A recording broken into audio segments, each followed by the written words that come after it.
I nearly dropped my laundry basket when I saw him. It was a Sunday afternoon, the kind that feels like static. Nothing to do, nowhere to be. I was half asleep, dragging my hamper down to the laundry room in my apartment building, wearing a hoodie and socks with holes in them. I wasn't expecting to see anyone, let alone him. Professor Reed. My professor. From campus. From my 8 a.m. Literature of Gender and Power seminar. The one I had been half in love with since the third week of fall semester. He was standing at the elevator, holding a cardboard box labeled Kitchen.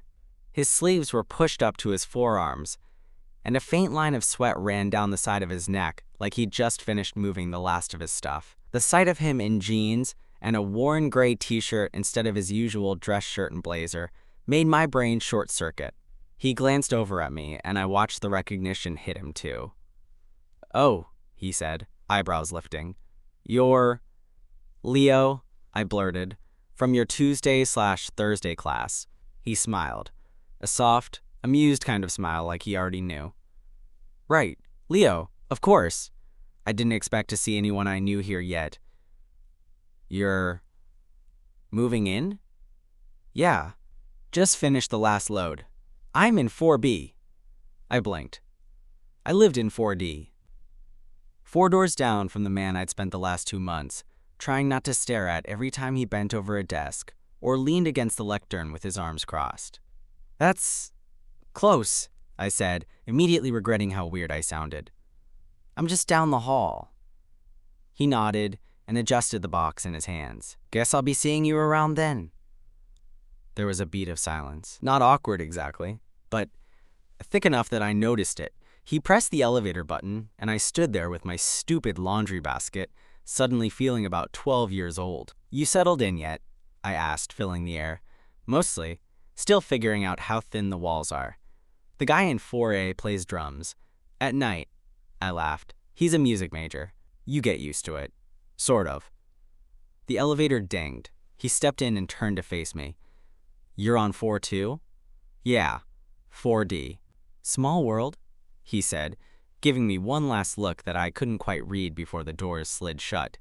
I stood there for a full 10 seconds before realizing I hadn't moved. My laundry basket was cutting into my arms, my face was warm, and I could feel this giddy, nervous energy buzzing through me. This wasn't just some hot professor I'd see twice a week from behind a desk. He was now my neighbor. It didn't take long before I started to feel him living there. Not see him, not talk to him, just feel him. It was weird, this new awareness that he was a few doors away from me instead of across a lecture hall. I'd come home from class and notice his shoes by the door of 4B. I'd hear the hum of his blender at night, or the faint strum of an acoustic guitar through the wall when I stayed up too late studying. And every time I saw him, it made things worse. The first time was in the mailroom.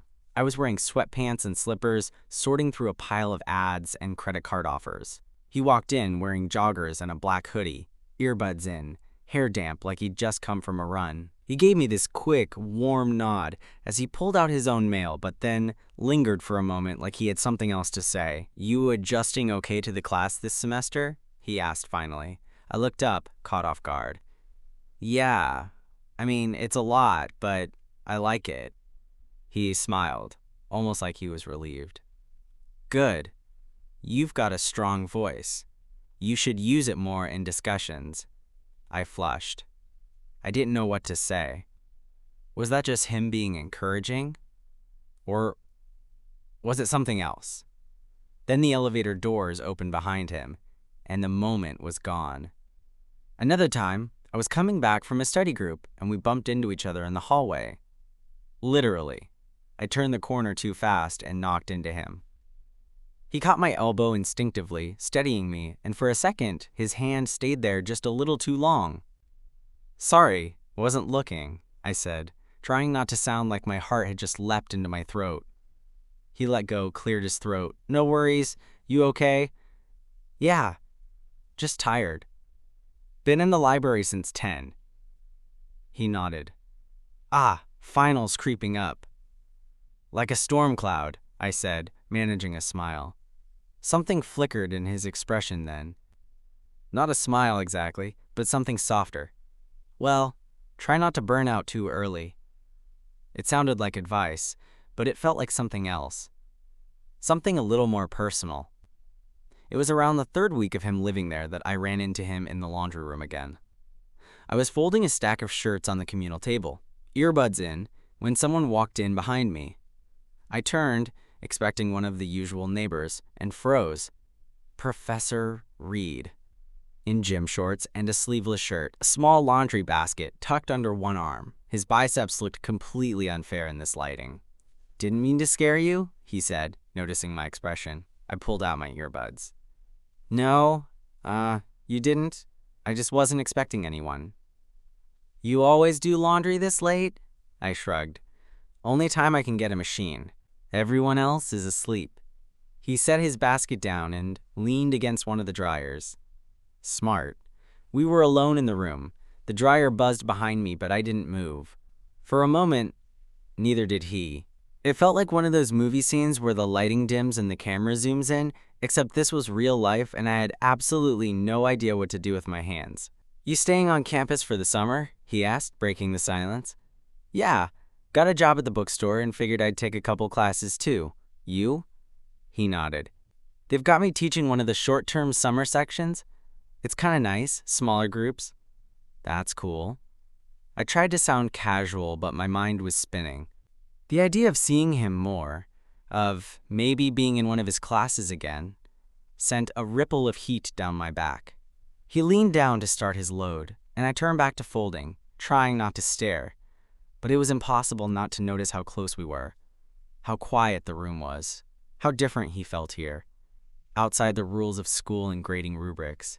After a few minutes, he stood back up and looked over at my neatly stacked shirts. "You fold better than I do." "Years of working retail," I said. "Muscle memory." He gave a soft chuckle and then, completely casually, asked, "You ever fold shirts for tips?" I looked up, confused for a second, before realizing he was teasing. "Only if you leave a $5 bill in the pocket." He smiled, but then his eyes lingered on mine, just for a second too long. The air shifted again, the way it always did when we were alone. But before I could say anything, the door creaked open and someone else came in, a girl from the second floor. She nodded politely at us, and the moment snapped like a rubber band. "Anyway," he said, stepping back from the table, "good luck with the finals. Let me know if you need clarification on anything from class." "Thanks, I will." He grabbed his empty basket and left without another word. Back in my apartment, I dropped onto the couch and stared at the ceiling. My mind was racing in circles, trying to figure out what the hell was happening. Was I imagining the way he looked at me? Was it all just innocent neighbor stuff? Or was he doing it too, circling the edge of something neither of us could say out loud? Because here's the thing. I was pretty sure if it were anyone else, any other guy, I'd already have made a move. But this was him, my professor. Someone with rules, someone with boundaries, someone who had a job to protect and a reputation to keep intact. So I did what I always did when I didn't know what to do. I waited. The next time I saw him was at the grocery store. I'd gone for the essentials, ramen, protein bars, frozen pizza, and there he was in the produce aisle, holding 2 apples in one hand, like he was comparing them. It was almost surreal seeing him in that setting, like spotting your teacher in the wild when you're a kid. Except this time, the thought that popped into my head wasn't, "Oh wow, professors shop too." It was, "I wonder what he looks like shirtless while cutting apples in his kitchen." He looked up at the same time I spotted him, and his expression changed instantly. Not surprised, not awkward, just a faint smile and a slight lift of his brows. "Leo," he said. "You stalking me?" I snorted, shaking my head. "Only if your shopping list involves ramen and cheap frozen pizza." He chuckled and dropped the apples into a paper bag. "Fair point." We ended up walking the aisles together, awkward at first, then easy. He asked about my classes. I asked how the move was going. At one point, we were both bent down, reaching for a jar of peanut butter at the same time, and our hands brushed. Nothing dramatic, just skin on skin, but I flinched like I'd touched an open flame. He looked at me. I looked back. Neither of us said anything. When we reached the checkout line, He glanced down at the bottle of cold brew in my basket and asked, "You ever try it over ice cream?" "No," I said, eyebrows raised. "Is that a thing?" "Kinda my guilty pleasure. Sounds like an excuse to get caffeine and dessert at the same time." Exactly. We stood there for a moment in the glow of the fluorescent lights. People lining up behind us, but I didn't care. Neither did he, apparently. Something about talking to him outside of campus, like this, casually, was messing with my head. He felt like a guy the first could crush on without rules. Without all the layers, but that wasn't true, and we both knew it. Later that week, I was leaving my apartment when I found a small brown paper bag taped to my door. Inside was a pint of vanilla ice cream and a bottle of the same cold brew from the store. No note, no explanation. Just two things and a clear, silent message. I stared at it, heart thudding in my chest, and looked down the hall toward 4B. His door was closed. I didn't knock. But that night, I sat on my couch with that cold brew poured over the ice cream in a mug and wondered what the hell I was doing. Every part of me said I should let this go. That even if he felt something, and I was starting to believe he did, there were lines between us that shouldn't be crossed. Student and professor. Same building. Too complicated. Too messy. And yet, the next time I saw him was outside our building. It was late, past 10, and I was coming back from a study session. He was sitting on the front steps in jeans and a hoodie, sipping something from a metal thermos. I was going to walk past with just a polite nod, but he looked up at me with that same small smile and said, "Come sit." So I did. I didn't ask what he was drinking, and he didn't offer. We just sat there in the dark for a while, the streetlights throwing soft shadows on the sidewalk. "You ever feel like you're stuck in a moment?" he asked eventually. I glanced at him. "What do you mean?"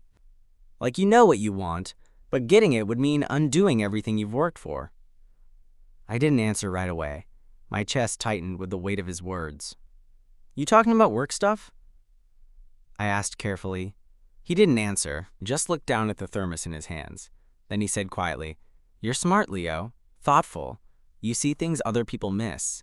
I felt my pulse jump. "Thanks. I probably shouldn't say that," he added. "Why not?" He turned toward me, face partially lit by the glow from the building lights. "Because there are expectations, assumptions, and responsibilities." We sat in silence again. The air felt heavy, not in a bad way, just dense, charged. "I get it," I said softly, "but I'm not expecting anything." He nodded, slowly, like he appreciated the answer, even if it didn't solve anything. "I wasn't supposed to move into this building," he said after a while. "Had a different place lined up, but it fell through last minute. I signed this lease without even knowing you lived here." I smiled faintly. "Fate?" he snorted. "Bad luck, or—" He didn't finish. But I knew what he meant, or something else, something harder to explain. I looked down at my hands. "You didn't have to leave the coffee and ice cream." "I didn't," he said, and when I looked up, he was already standing. "Good night, Leo." He walked inside, without looking back, and I sat there on the steps, the night colder now than it had been when I first sat down. The lines between us weren't just blurry anymore. They were starting to disappear, and I had no idea what would happen when they were completely gone. It had been a week since that conversation on the steps. We hadn't spoken since. Not in the hallway, not in class, not even in passing, but that didn't mean I hadn't felt him. Every night, I caught myself pausing outside his door, 4B, just for a second too long, pretending I was adjusting my keys or digging through my bag, listening for movement, hoping, maybe, that the door might open. It never did. In class, he was exactly the same, sharp, measured, professional. He didn't look at me more than anyone else, didn't call on me unexpectedly, didn't treat me differently. And that somehow made it worse. The way he kept it so perfectly neutral, like that night on the steps hadn't happened at all, only made the distance feel more deliberate. It messed with my head. I wasn't even sure what I wanted. For him to slip? To say something that hinted it wasn't all in my imagination? To acknowledge what we both knew? Or maybe I wanted him to cross the line. The next moment came when I least expected it. I was in the building lobby grabbing a package when I heard someone behind me say, "You're still up?" I turned, and there he was, Professor Reed, wearing a navy sweatshirt, hood pulled over messy hair, and holding a paper bag from the tie place around the corner. His tone was light, friendly, as if we were just neighbors, as if nothing sat unsaid between us. I tried to match his energy. "Late dinner?" he nodded. "Grading hell. Figured I'd bribe myself with pad C-ew." I glanced at the bag. Good choice. He lifted it slightly. "You hungry?" I blinked. "Are you inviting me over?" He paused, just long enough to feel like a hesitation. "It's just dinner." My heart pounded as I followed him up the stairs. Neither of us said a word on the walk to 4B, and the silence between us felt more like anticipation than awkwardness. Inside, his apartment looked like you'd expect for a guy who taught literature. Stacks of books everywhere, a few framed prints of jazz musicians and abstract art, and a large plant in the corner that looked both alive and suspiciously overwatered. "Sit wherever," he said, tossing his keys into a bowl near the door.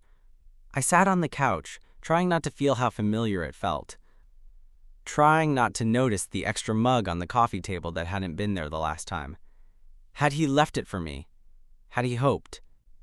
He handed me a pair of chopsticks in a takeout container and settled next to me, not too close, not too far. Just enough to make my skin hyper-aware of the space between us. We ate in silence for a few minutes. Then, mid-bite, he asked, "You remember that essay you wrote about Baldwin?" I looked up. "Yeah, the one from last semester." He nodded. It stuck with me. The part about choosing silence because speaking the truth feels dangerous. I swallowed, unsure if he meant the essay or something else. It was personal. I know, that's why it hit hard. The room felt warmer suddenly. Smaller.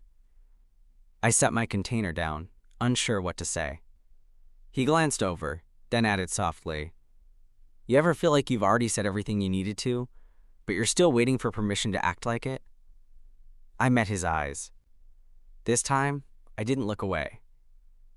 "Every day," I said. He didn't move at first. Then he leaned back slightly, arms resting on his thighs, like he was grounding himself. "I think about that night on the steps more than I should." "I think about it too," I said, quieter than I meant to. He let out a slow breath. "This isn't just about me being your professor," he said finally. "It's about what people might assume, what it could do to you, to me. I know. You're young. So are you." He gave a dry laugh. "Not the same." "No," I said. "But I'm not stupid. And I'm not confused." He looked at me again, and there was something raw in his face now. Less guarded, less controlled. "Leo," he said. Just my name. Like it meant more when he said it slow like that. I turned slightly on the couch, knees brushing his. "I'm not asking you to do anything. I want to stop pretending this isn't real."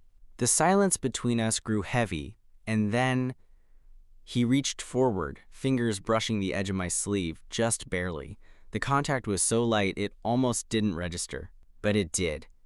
I leaned into it, just a fraction of an inch. That was all it took. He stood abruptly, running a hand through his hair. "I'm sorry. I shouldn't have. You didn't do anything." "But I wanted to," he said, voice strained. I stood too, heart hammering. "Then why not?" He looked at me, pained.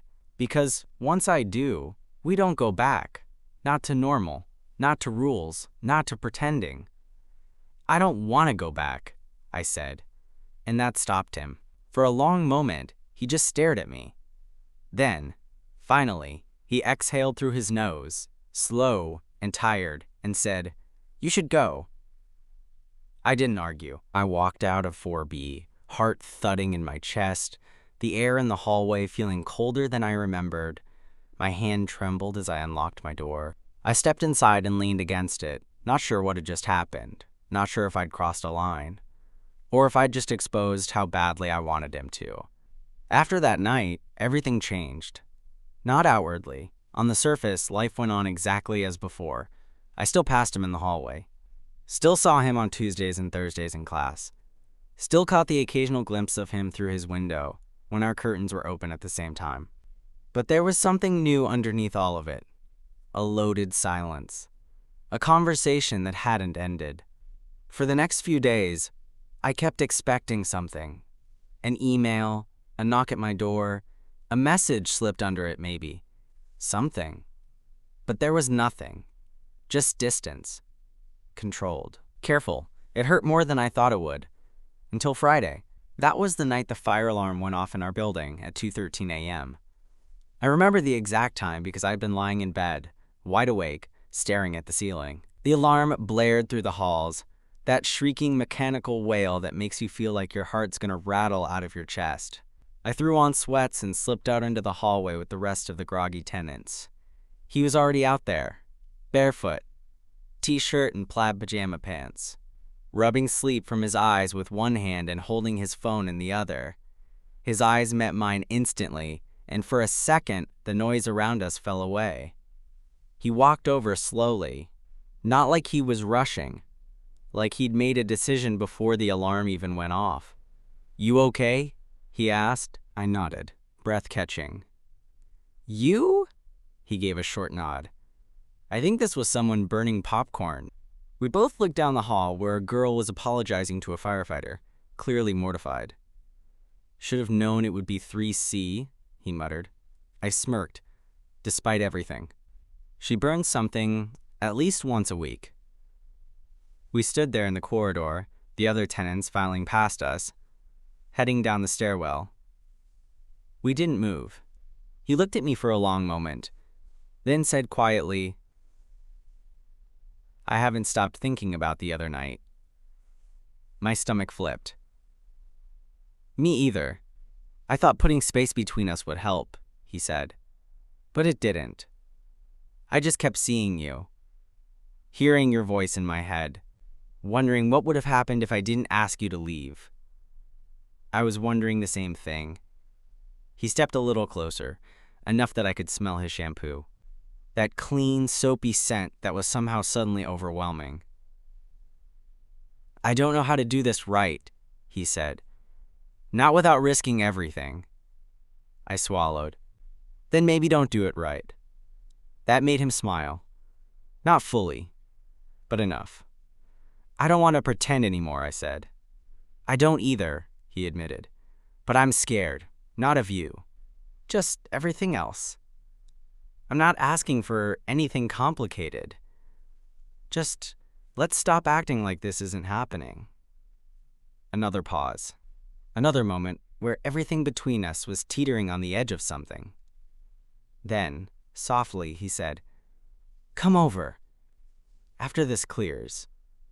I nodded. "Okay." We both went back inside when the all clear was given. I didn't even bother pretending to go back to sleep. I waited 5 minutes, maybe 6, and then I walked down the hall to 4B and knocked, heart pounding so hard I could feel it in my teeth. He opened the door like he'd been standing right there. No words, just stepped aside and let me in. His apartment was dim, just the lamp by the couch casting a soft orange glow. He closed the door behind me and leaned against it like he was holding something in. We stood there, facing each other in the quiet. "I didn't expect to see you tonight," he said finally. "I hoped I would." He let out a breath. "I keep thinking there's going to be a right time for this. And then I remember life doesn't work that way."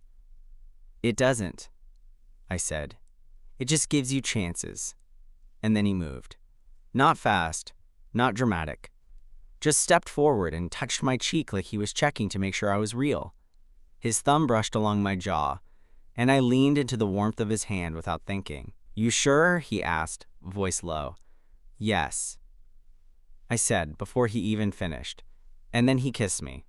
It was slow, intentional, like he was still giving me time to pull away, like he didn't want to mess it up. but I didn't pull away. I kissed him back with everything I'd been holding in for weeks. Months, maybe. It wasn't perfect or poetic. It was breathless and clumsy and honest. When we finally broke apart, his forehead rested against mine. "This is gonna get complicated," he murmured. "Yeah," I breathed. "But worth it." We stayed like that for a while, just holding on to something that we weren't ready to name, but couldn't ignore anymore. I didn't stay the night. We didn't cross that line yet. But when I left, we both knew the silence was over. The next morning, I was buzzing. Not in the caffeine high, I've pulled an all-nighter way. This was something different. A kind of aftershock, like my body hadn't caught up to the fact that something had actually happened between us. I kept touching my lips without realizing it, like I could still feel his mouth against mine. We'd kissed. In his apartment, at 2 a.m., like some ridiculous scene out of a slow-burn movie that ends in a whispered, "Finally." Except now I didn't know what came next. Because technically, nothing had changed. He was still my professor, I was still his student, and we still lived 4 doors apart in a building with terrible insulation and nosy neighbors. We hadn't talked about rules, about boundaries, about what this even was. But when I passed him in the hallway that evening, his eyes caught mine, and that was enough. It wasn't just acknowledgement, it was connection. The weekend passed in quiet glances. We didn't speak, not directly, but I saw him twice, once while I was heading out to grab coffee, and again while I was getting my mail. Both times he paused, just a second longer than necessary. Both times, he looked like he wanted to say something but stopped himself. I think we were both trying to figure out how to be normal again. Or maybe how to be something else. The first real conversation happened Monday night. He knocked on my door, soft, like he wasn't even sure he should be doing it. I opened it and just stood there, taking him in. Gray pullover, jeans, hair still damp from a shower. He looked like he hadn't slept much. "Hey," he said. "Hey." He shifted his weight, glanced down the hall, then back at me. "Can I come in?" I stepped aside and closed the door behind him. He stood in the middle of the room for a second, not sitting, not touching anything, just breathing. "I'm not sure how to do this," he said quietly. "Me either." He rubbed the back of his neck. "I keep going over it in my head. The ethics, the risks, what it would mean if anyone found out." I didn't say anything. I wanted to let him get it out. "But I also keep thinking about how I felt when you kissed me back," he continued, "and how right that felt, and how fucking rare that is." That last part hung in the air between us. Heavy. Honest. "I'm not trying to screw up your career," I said, "or your life." He looked at me, eyes tired but steady. "You're not screwing anything up. If anything, this," he gestured between us, "it's the first thing that's felt good in a long time." I swallowed hard. "So what do we do?" He finally sat down on the edge of my couch, leaning forward, elbows on his knees. "We wait," he said. "A few more weeks. Until the semester ends. No one needs to know. No weird signals in class, no hallway chats. We keep it clean." "Until then?" I asked. He smiled, small and careful. "We talk. When we can. We just don't push it. And after the semester ends? Then we figure out what this is." I nodded slowly. "I can live with that." He stood again, walked over to me, and paused. "I want you to know," he said, voice softer now. "This isn't casual for me. It's not for me either." Something in his shoulders relaxed, like I'd just given him permission to breathe again. "I should go," he said. I nodded, even though I didn't want him to. At the door, he hesitated, then turned back and kissed me once. Just a quick press of lips, something that felt more like a promise than anything else. Then he was gone. The following weeks were strange in the most surreal, thrilling way. We acted normal. In class, he was still Professor Reed, sharp, articulate, firm. He called on me like anyone else, sometimes less. We didn't make eye contact more than necessary. We didn't talk after class. We didn't text. But outside of class, Outside of those walls, we found each other in tiny ways. A slip of paper left at my door with a quote scribbled in his handwriting. A shared glance in the elevator when we knew no one was watching. A knock at my door when the hallway was quiet and the sky had gone dark. And on one of those nights, when he came over and we sat on my floor talking about music and books and the cities we wanted to live in one day, he said something that stuck with me. You know what scares me the most? What? That I don't even feel guilty. I looked at him. Why would you feel guilty? Because everything about this should be off limits, but it's not. It just feels right.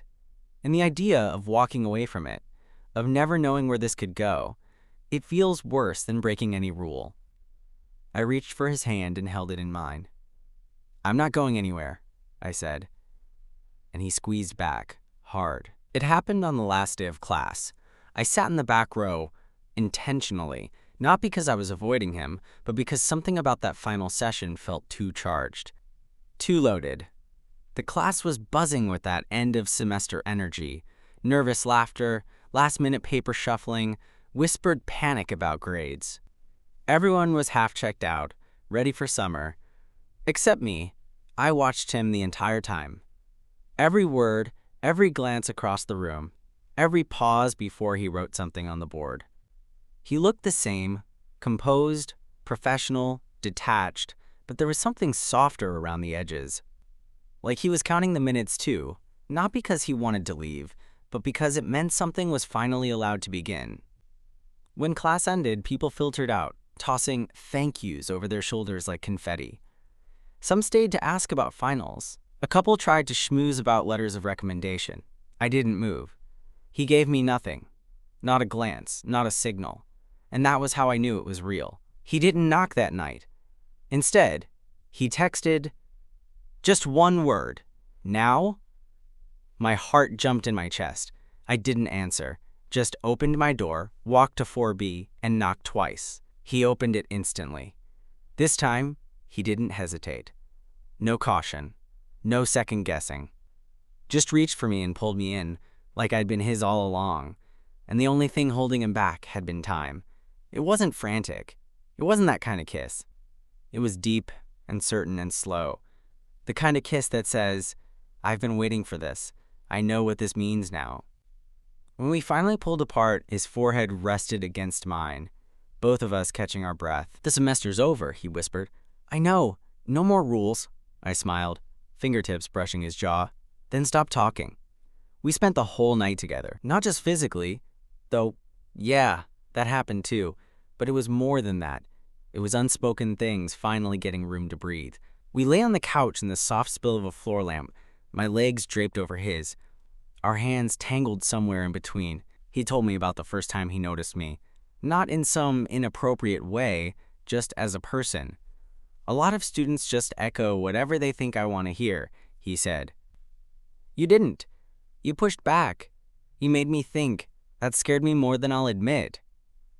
Was that why you avoided me after class for the first month? He gave a guilty smile. Maybe. I told him about the time I almost emailed him something personal after a lecture but didn't. I wrote it all out, I said, but I deleted it. Thought you'd think I was weird. I probably would've, he said, and then I would've reread it 6 times. He laughed, and I felt it. Some weightlifting. This wasn't just tension anymore. This was ease. Comfort. Wanting, yes, but also understanding. Around 2 a.m., he walked me back to my apartment, barefoot, hoodie over his head, hand brushing mine as we walked. At my door, he paused. I don't know what this is yet, he said, but I know I don't want it to be a secret anymore. I nodded. Me neither. We'll figure it out. We will. He kissed me again, softly, like a comma, not a period. And I went inside, smiling. The next few weeks felt like a secret summer hidden between the pages of real life. We met up like we weren't neighbors. Coffees across the city, museum dates in hoodies and sunglasses, slow walks by the river at dusk where we didn't have to look over our shoulders. He came to my place some nights. I spent mornings at his, wrapped in his sheets and listening to his slow, sleepy voice, read poetry out loud like it wasn't the most dangerously intimate thing in the world. There was still caution, but it wasn't fear anymore, it was care. Sometimes he'd glance at me over a book or across a dinner table and smile like he couldn't believe this was happening. I'd smile back the same way. We didn't say it yet, not that, but it hung in the air between us, buzzing like summer heat, waiting. One night we sat on the fire escape outside his window, the city sprawled out below us, and he turned to me, quiet and serious. "Do you think we're making a mistake?" I looked at him for a long time. "No," I said. "I think we're just finally not ignoring the truth." He reached for my hand and squeezed it tight. By July, we weren't hiding anymore. Not in some dramatic, public announcement kind of way. We didn't post pictures or walk around campus holding hands. But in our building, around the neighborhood, with friends who knew us well enough to guess, we stopped pretending. He introduced me to a couple of his colleagues at a book launch, just as Leo, not as a student. I caught the flicker of curiosity in their eyes, but no one said anything. They didn't have to. They saw the way we stood close, how our shoulders brushed, how we kept glancing at each other like we were still getting used to the fact that this was allowed now. The first person I told was my best friend Noah. His reaction? "Holy shit, you're dating your professor?" "No, he's not my professor anymore." "Okay, but still, that's kinda hot." Then after a beat, "Wait, is it serious?" I'd thought about that question for a long time before I answered it. Because, yeah, it had started out as tension and quiet glances and late-night electricity. But now? "Yeah," I told him. "It is." Mark, because I was finally able to call him that, had a habit of writing down things he liked to remember. I found out one night when I noticed a small notebook tucked between two novels on his shelf.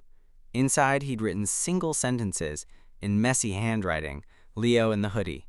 First night, the way he said, "This isn't casual. Fire escape. July." His hand in mine. That quote he read aloud. The one I can't stop hearing.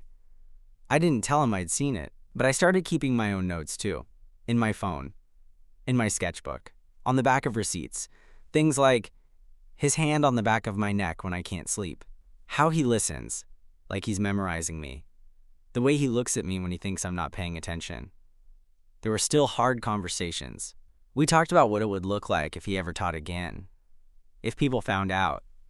What lines we'd have to draw if our paths crossed professionally. He was cautious, always thinking 3 steps ahead. I was more reckless, more willing to lean into it. But somehow, we balanced each other out. There was a night in August, hot, humid, the kind where even the walls felt like they were sweating, when we ended up in his bed with the fan whirring over us. I was tracing slow circles on his chest, and he looked at me like he wanted to say something but wasn't sure if it was the right time. So I said it first. "I love you." Just like that. Simple, quiet, no buildup. He blinked once, then again. And then he laughed. Not because it was funny, but because it was relief. "I love you too," he said. Have for a while. I buried my face in his neck, and we just laid there, hearts pounding, sweat-soaked and smiling in the dark. A year later, we moved out of that building, not because we had to, but because it felt right to start something new together that wasn't tied to lecture halls and hallway glances. We found a small place on the other side of the city. Top floor, creaky floors, tons of light. He set up a writing corner by the window. I claimed the kitchen table for my laptop and coffee. We still talk about that night the fire alarm went off. How maybe it was nothing. Maybe it was just a false alarm. Or maybe it was the universe saying, "Wake up. This is your moment." Sometimes life doesn't give you perfect timing. Sometimes it gives you a hallway, a shared wall, a professor who moves in 4 doors down and changes everything. And if you're lucky, you open the door.